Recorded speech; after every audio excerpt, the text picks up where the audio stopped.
ఇదిగోండి sir. Thank you sir. Sir అకౌంట్లో ఉన్న డబ్బంతా తీసేసుకున్నాను సార్. మిస్టర్ పద్మనాభం, మీ ఆశయం సాధించుకోవడం కోసం మా బ్యాంకులో డబ్బు దాచుకున్నందుకు చాలా thanks. All the best. Thank you sir. Sir ఓ ఫోన్ చేసుకోవచ్చా? By all means. Hello, advocate Vinjamuri Venkateswarlu speaking. Sir నేను పద్మనాభం మాట్లాడుతున్నాను సార్. నీకోసం ఆఫీసుకు ఫోన్ చేశానయ్యా. నువ్వు బయటికి వెళ్ళావని చెప్పారు. ఎక్కడున్నావు? నేను బ్యాంక్లో ఉన్నాను సార్. డబ్బంతా డ్రా చేశాను. ఇంటికి వెళ్ళి డాక్యుమెంట్స్ తీసుకుని మా ఆవిడతో సహా వచ్చేస్తాను సార్. సరే, నేను కోర్టు ఆర్డర్స్ తీసుకున్నాను. అమీనాన్ని తీసుకుని వడ్డీల రెడ్డి ఇంటి దగ్గరికి వచ్చేస్తాను. సార్ అది వడ్డీల రెడ్డి ఇల్లు కాదు, ఇవాళ నుంచి నా ఇల్లు. ఓహో, సారీ సారీ సారీ. అదేనయ్యా, నీ ఇంటికి వచ్చేస్తాను. ఓకే, ఉంటాను సార్. Thank you sir.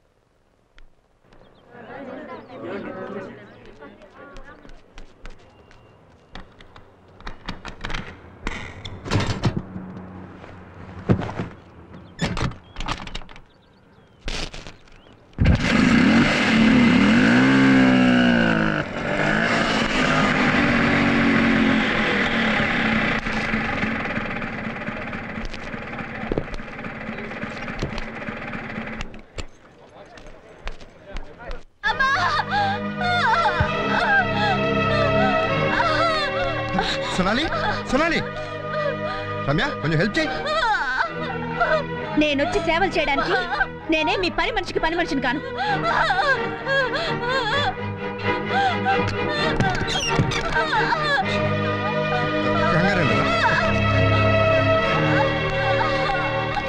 ఏం పర్వాలేదు, భయపడమాకు. ఆటో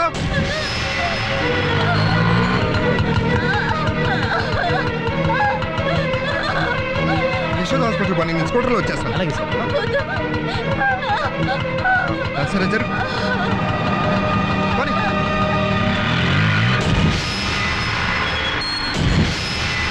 సాబ్, నేను యాదగిరిని. బాంబే పోరి ఆడుందో సమజైంది. అది ఎక్కడుందో వెతకడం కాదురా, అది ఎక్కడ కనిపిస్తే అక్కడ నరికి అవతల పడేయండి. చూడన్నా, మీరు చంపమన్నది నా భార్యనే కాదు, ఆమె కడుపులో ఉన్న నా బిడ్డని, మన వంశానికి వారసుని. నా భార్య బిడ్డ పోయాక నేను మాత్రం బతుకుతా అనుకున్నారా? నా బిడ్డని మీరు నాకు దూరం చేస్తే మీ కొడుకు మీకు శాశ్వతంగా దూరం అవుతాడు. త్వరగా పోనివయ్యా.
థ్యాంక్ యూ పద్మనాభం గారు.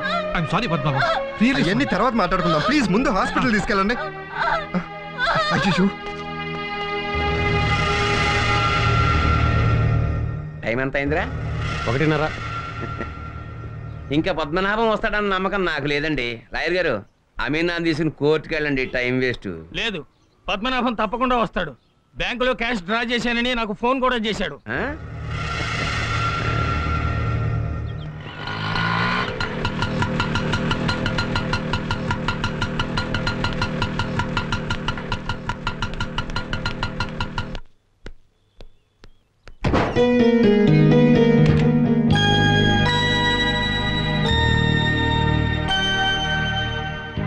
ఏంటి, పని మనిషి ప్రసవం కోసం డబ్బు తీసుకెళ్ళడానికి వచ్చారా? అబ్బా ఏంటి రమ్య ఇప్పుడు కూడా? ఇవాళ ఎంత గొప్ప రోజో తెలుసా? 20 ఏళ్ల నా కళ ఇవాళ నిజం కాబోతుంది. ఇల్లు స్వాధీనం చేసుకోవడానికి ఇవాళ ఆఖరి రోజు. డాక్యుమెంట్స్ తీసుకుని నేను తీసుకెళ్దామని వచ్చాను. ఇల్లు హ్యాండ్ ఓవర్ చేసుకోగానే మొదటి అడుగు నువ్వే వేయాలి. పద రమ్య, వెళ్దాం. నేను రాను. రమ్య చెప్పానుగా, నేను రాను. ప్లీజ్. సరే, టైం అయిపోతుంది, నీ వెళ్ళాలి.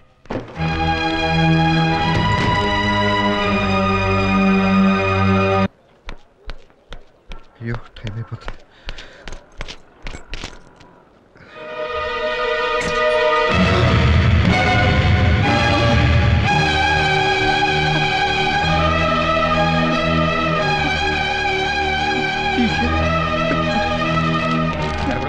రమ్య, స్కూటర్లో డబ్బెట్టాను, ఏమన్నా తీసారా? లేదండి. అమ్మా, స్కూటర్లో డబ్బెట్టాను. తెలీదు బాబు.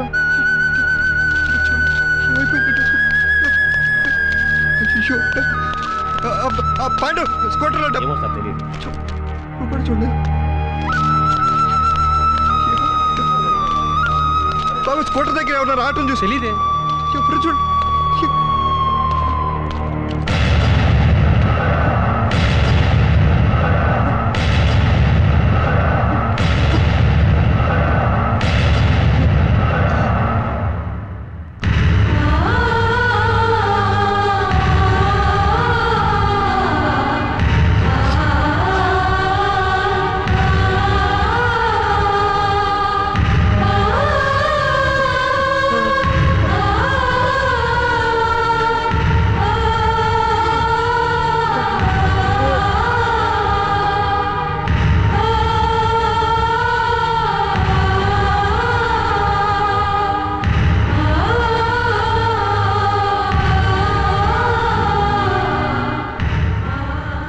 స్కూటర్ బయట పెట్టి ఉండకూడదు దేవుడా. రమ్య, స్కూటర్లో డబ్బు పెట్టాను, కనపట్లేదు. నువ్వేమన్నా చూసావా? నాకు తెలీదు. అయితే డబ్బు ఏమైపోయింది? ఏమన్నా కొట్టేసి ఉంటారంటావా? డబ్బు కంటే సోనాలి ముఖ్యం అనుకుని డబ్బు జాగ్రత్త చేయకుండా హాస్పిటల్కి పరిగెత్తారు. సోనాలి మోసలో పడి నాకు అన్యాయం చేశారు. అందుకే దేవుడు మిమ్మల్ని... నిజమే రమ్య, డబ్బు కూడబెట్టడం కోసం దేవుడికి వెలిగించాల్సిన అగరబత్తులు కూడా ముక్కలు చేసి వెలిగించి కక్కుర్తి పడ్డాను.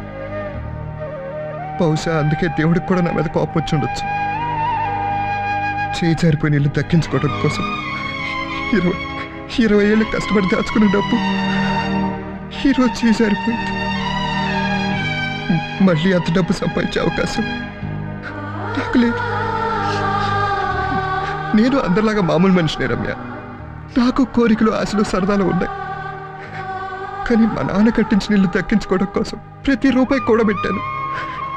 ఆ డబ్బు కోసం ఎన్ని ఆశలు చంపుకున్నాను, ఎన్ని రాత్రులు పోస్తున్నానో నాకే తెలుసు. రమ్య, నువ్వు ఒకసారి అడిగావు, గుర్తుందా? ఇటుక సిమెంట్తో కట్టిన ఇంటి మీద మీకు ఎందుకంత మమకారం అని. నీకు అలాగే ఉండొచ్చు, కానీ అది మా నాన్న చెమట రక్తంతో కట్టిన దేవాలయం. అందుకే ఆ ఇల్లంటే నాకు ప్రాణం కంటే ఎక్కువ. ఆ ఇంటి కోసం నాకు నేను ద్రోహం చేసుకున్నానే కానీ ఇంకెవరికి ద్రోహం చేయలేదు. అది పుణ్యమో పాపం. ఇప్పుడు ఒంటరిగా మిగిలిపోయాను. ఓదార్చడానికి కూడా ఎవరు లేని అనాథగా నిలబడిపోయాను. ఇక నాకంటూ ఏమీ లేదు.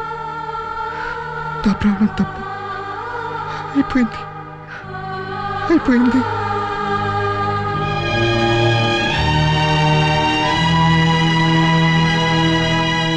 అడుగో వచ్చేసాడు.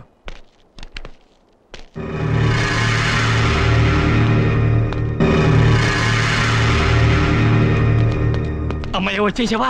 ఏమిటయ్యా ఇంత లేటు? డబ్బు తెచ్చావా? డబ్బు పోయింది. ఏమిటి, డబ్బు పోయిందా?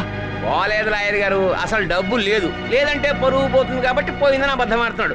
ఎవడికి తెలియవి కహాని. అబ్బా మీరు ఉండండి పద్మనాభం, ఇప్పుడు ఏం చేద్దామయ్యా? చేయడానికి నా చేతిలో ఏం లేదు లాయర్ గారు, అంతా అయిపోయింది.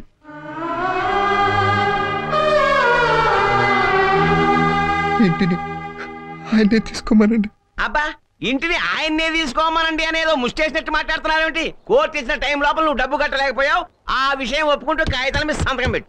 ఈ క్షణం నుంచి చట్ట ప్రకారం ఇల్లు నా సొంతం. సంతకం పెట్టవయ్యా. దా దా.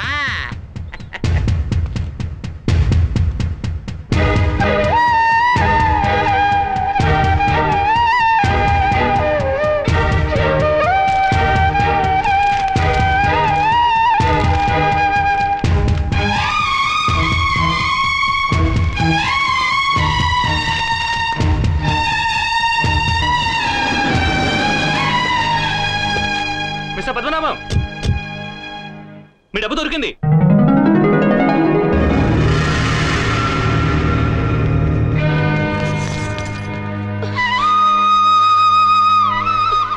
ఏమండి, నన్ను క్షమించండి. అని నాకు అన్ని విషయాలు చెప్పారు.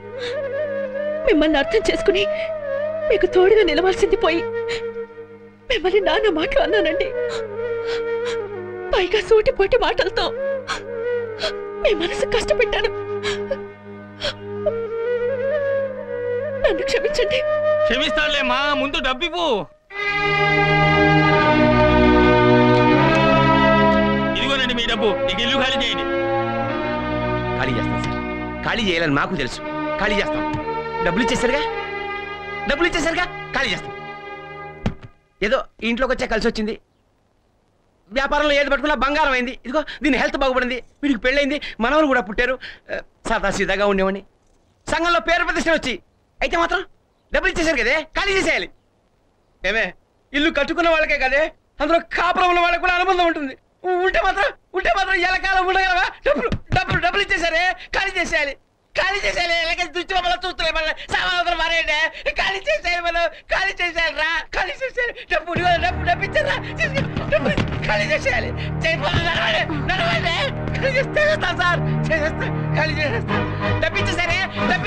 ఇక వెళ్ళి ఇల్లు ఖాళీ చేసేయాలి అంతే. మరి రండి బాబుగా మీ తాత రండి. డబ్బిచ్చేసారు. లేకపోతే బెడబట్టి బయటికి వెళ్ళి వెధవా బెడబట్టి బయటికి వెళ్ళారు.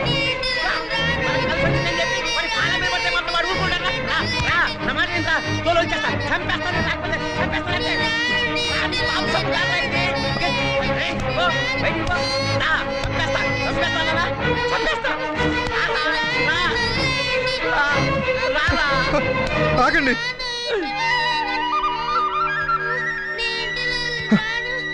అంకుల్, ఇల్లు మీరు తీసేసుకుంటారా అంకుల్? ఆ గులాబీ మొక్క మా తమ్ముడు పెంచుకున్నారు అంకుల్. పక్కింట్లో ఎదురింట్లో మా బెస్ట్ ఫ్రెండ్స్ ఉన్నారు అంకుల్. ఈ ఇల్లు మాకు వదిలేయండి అంకుల్, ప్లీజ్ అంకుల్. నేను పెద్ద అయ్యాక ఇంతకన్నా పెద్దలు కొని పెడతాను అంకుల్.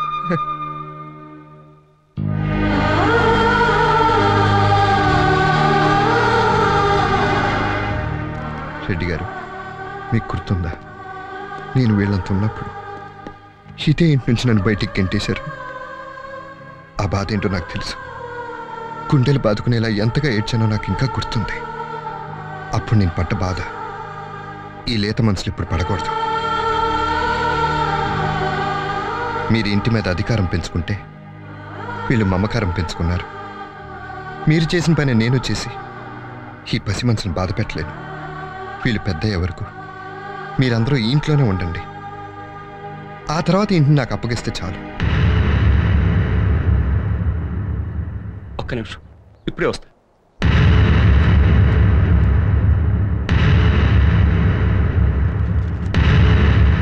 పద్మనాభం, నేను క్షమించకూడని తప్పుడు చేశాను. ఈ ఇంటిని నువ్వు తీసేసుకుంటావని భయపడి నీ స్కూటర్లో డబ్బును నేనే దొంగతనం చేయించాను.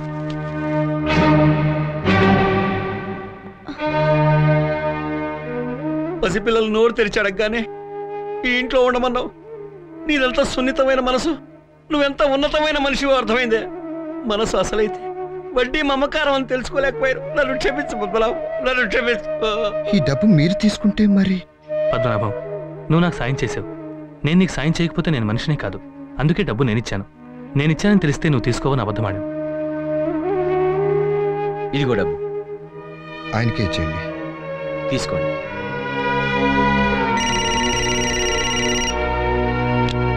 హలో, సోనాలికి, నేను ఇప్పుడే బయలుదేరి వస్తున్నా. అమ్మయ్యా, నువ్వు క్షేమంగానే ఉన్నావు కదా? అటు చూడండి. అదేంటి ఆ ముగ్గురు నా బిడ్డ ఎవరు? ఆ ముగ్గురు నీ బిడ్డలేరా? ముగ్గురు వాడపిల్లలే. ఒకే గదికి 4 గుమ్మాల్లాగా ఒకే కాన్పుకి 3 బిడ్డలు. ఆహా, వాస్తు బ్రహ్మాండం. పద్మనాభం గారు, నేను మీలాగే అదృష్టవంతుణ్ణి. మీకు 3 మగపిల్లలు, నాకు 3 ఆడపిల్లలు. ఇప్పుడే సంబంధాలు కలిపేసుకుంటే 2 ఫ్యామిలీస్ కలిసిపోతాయి. నిజమే. ఆ కట్నం మీద ముందు ఇచ్చేస్తే నా పిల్లల ఎడ్యుకేషన్ పనికి వస్తుంది కదా. తమ్ముడు, అప్పుడే పిల్లల బడ్జెట్ కూడా లింక్ పెట్టేశావన్నమాట.